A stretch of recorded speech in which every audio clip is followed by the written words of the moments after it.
Ben, vous avez, en associant les deux questions, vous avez perfidement fait le lien. La laïcité n'est pas l'absence de religion qui pourrait nous renvoyer à une certaine Grèce socratique, c'est-à-dire le monde du logos. Si c'était ça, je suis un laïc. Parce que moi je pense que profondément, quand je cherche ce que je suis un grec. Hein. Aristote, Platon, qui après a donné chez nous Pascal, avec du christianisme dedans, voilà, je sais quelle est mon histoire. Ce qu'on appelle aujourd'hui la laïcité, c'est en fait la religion de la République. Je dis que c'est une religion au sens que c'est une foi hystérique et violente, et quand on voit Mélenchon parler, on se rend compte que c'est le plus agressif de tous.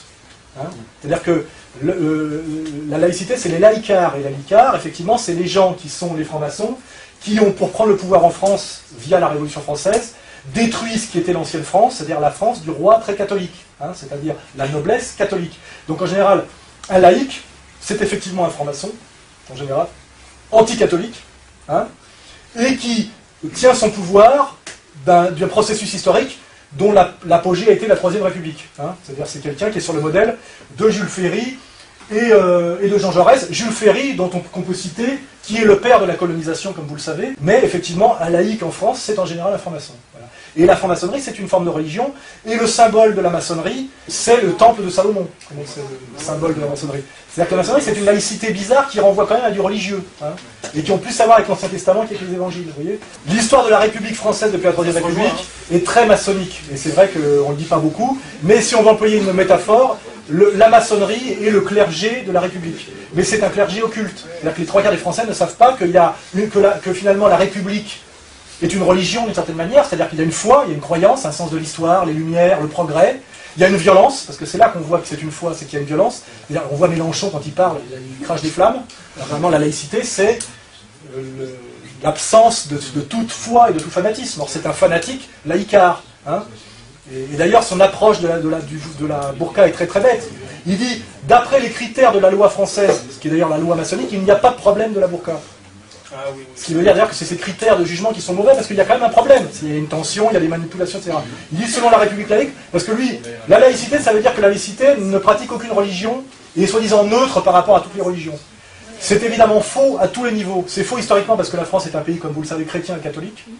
Donc voilà, il y a une histoire. La France n'est pas née en 1789 de façon abstraite, hein, donc il y a une histoire catholique et chrétienne très ancrée, que la laïcité elle-même, c'est le combat pour déposséder l'Église catholique des derniers privilèges qui lui restaient, dont le dernier, c'est la loi de 1905, c'est l'éducation des petits-enfants. Hein. Et la laïcité, ce n'est pas l'ouverture à toutes les visions du monde, et ce n'est pas uniquement se soumettre aux sciences de la nature, c'est-à-dire aux logos grecs, etc. C'est un système de valeurs conquérant et absolutiste, qui est encore en guerre pour une victoire totale, qui s'appelle les Lumières, les droits de l'homme, et l'idéologie du progrès. Et qui est quand même, je dois l'admettre, même si c'est ce dans quoi j'ai été élevé, et ce contre quoi je ne suis pas en lutte d'ailleurs, ce qui a produit le plus de meurtres de masse de toute l'histoire du monde. Hein. On a exterminé de plus grand nombre de gens sur Terre, et d'ailleurs des blancs chrétiens, hein, au nom de l'idéologie des Lumières. Hein. C'est ce qui a produit le plus de violence. Les musulmans n'ont pas tué le 10e de ce qu'ont tué les héritiers des Lumières, c'est-à-dire les francs-maçons français, allemands, anglais, etc. Hein, voilà, donc c'est clair. Donc il y a une incroyable arrogance des droits de l'homme aujourd'hui, car les droits de l'homme, effectivement, c'est cette religion, ça s'appelle comme ça, hein, cette religion maçonnique, etc., ça s'appelle les droits de l'homme. On a tué énormément de gens dans les droits de l'homme, aujourd'hui, ce sont les droits de l'homme qu'on martyrise les Afghans, que les Pakistanais, ça a déjà commencé, et les Irakiens, etc. Voilà. Donc il y a une incroyable arrogance, incroyable malhonnêteté, et malheureusement une incroyable stupidité chez les instits et tous ces gens-là, et l'alcoolique qui a refusé de me serrer la main tout à l'heure. Celui, je pense qu'il est même plus marxiste, il n'a pas le niveau, parce qu'il faut dire Marx, c'est du haut niveau. Hein. Il n'a pas le niveau, j'ai vu à sa truffe, donc lui, par contre, il doit être dans les droits de l'homme. Hein. Et il n'y a rien de plus éloigné, d'ailleurs, pour ceux qui ont la culture, que le marxisme et les droits de l'homme. Hein. Les droits de l'homme, c'est l'enculade bourgeoise. Hein.